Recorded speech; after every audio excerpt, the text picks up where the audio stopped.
സിനിമയിൽ ഏകദേശം 2 പതിറ്റാണ്ടുകളുടെ പരിചയസമ്പത്തുള്ള താരങ്ങളാണ് തൃഷയും നയൻതാരയും. ഇരുവർക്കുമിടയിൽ പ്രശ്നം നിലനിൽക്കുന്നു എന്ന തരത്തിലാണ് പലപ്പോഴും വാർത്തകളുണ്ടായിരുന്നത്. തൃഷയും നയൻതാരയും വിജയകരമായി കരിയർ തുടരുമ്പോൾ അവരുടെ ശത്രുത വാർത്തകളിൽ ഇടം നേടിയ ഒരു കാലമുണ്ടായിരുന്നു.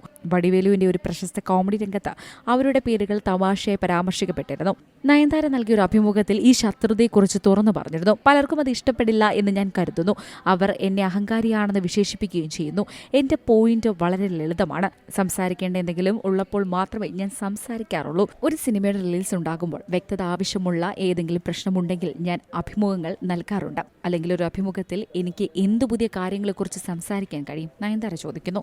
മാധ്യമങ്ങളിൽ നിന്ന് എപ്പോഴും ലഭിച്ച പിന്തുണ നയൻതാര ആവർത്തിച്ചിട്ടുണ്ട്. മറ്റ് നടിമാരുമായുള്ള പ്രശ്നങ്ങൾ എന്ന ചോദ്യത്തിലേക്ക് കടക്കുമ്പോൾ തനിക്ക് മിക്കവരുമായി തികച്ചും പ്രൊഫഷണൽ ബന്ധമുണ്ടെന്ന് നടി പറഞ്ഞു. എന്നിരുന്നാലും ബില്ലയിലെ സഹനടി നമിതയുമായുള്ള തർക്കത്തെ ചുറ്റിപ്പറ്റിയുള്ള പ്രശ്നങ്ങളെക്കുറിച്ച് അവർ തുറന്നു പറഞ്ഞിരുന്നു.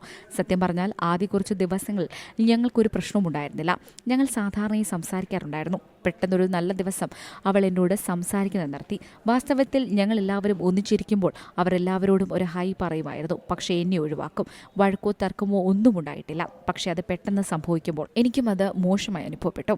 അവർക്ക് എന്തെങ്കിലും പ്രശ്നമുണ്ടെങ്കിൽ അത് അവരുടെ പ്രശ്നമാണ്, നയൻതാര പറയുന്നു. തൃഷ, ശ്രീയ ശരൺ തുടങ്ങിയ സമപ്രായക്കാരുമായുള്ള സൗഹൃദത്തെക്കുറിച്ചും നയൻതാര തുറന്നു പറഞ്ഞിരുന്നു. ഫ്രണ്ട്സ് എന്നത് അലക്ഷ്യമായി ഉപയോഗിക്കാൻ പറ്റുന്ന ഒരു വലിയ പദമാണ്. തൃഷയുമായി ഞാൻ സൗഹൃദത്തിലല്ല, ഞങ്ങൾ പരിചയക്കാരാണ്. ഞങ്ങൾക്കിടയിൽ പ്രശ്നങ്ങൾ ഉണ്ടെന്ന് തോന്നുന്നു. സ്ത്രീകൾ മറ്റ് സ്ത്രീകളുമായി ഇടപഴകുന്നില്ല എന്ന പഴയ വിശ്വാസം പോലെയാണ് അത്. പക്ഷേ സത്യം പറഞ്ഞാൽ എനിക്ക് അവരുമായോ ആരുമായോ ഒരു പ്രശ്നവുമില്ല. കാര്യങ്ങൾ പരിഹരിക്കാൻ അത് തന്റെ പ്രശ്നമല്ലെന്നും നയൻതാര കൂട്ടിച്ചേർക്കുന്നുമുണ്ട്. Entertainment desk, Zee Malayalam news. ഏറ്റവും പുതിയ വാർത്തകളും വിശേഷങ്ങളും വിരൽ തുമ്പിലറിയാൻ സി മലയാളം ന്യൂസ് എല്ലാ ഡിജിറ്റൽ പ്ലാറ്റ്ഫോമുകളിലും ലഭ്യം.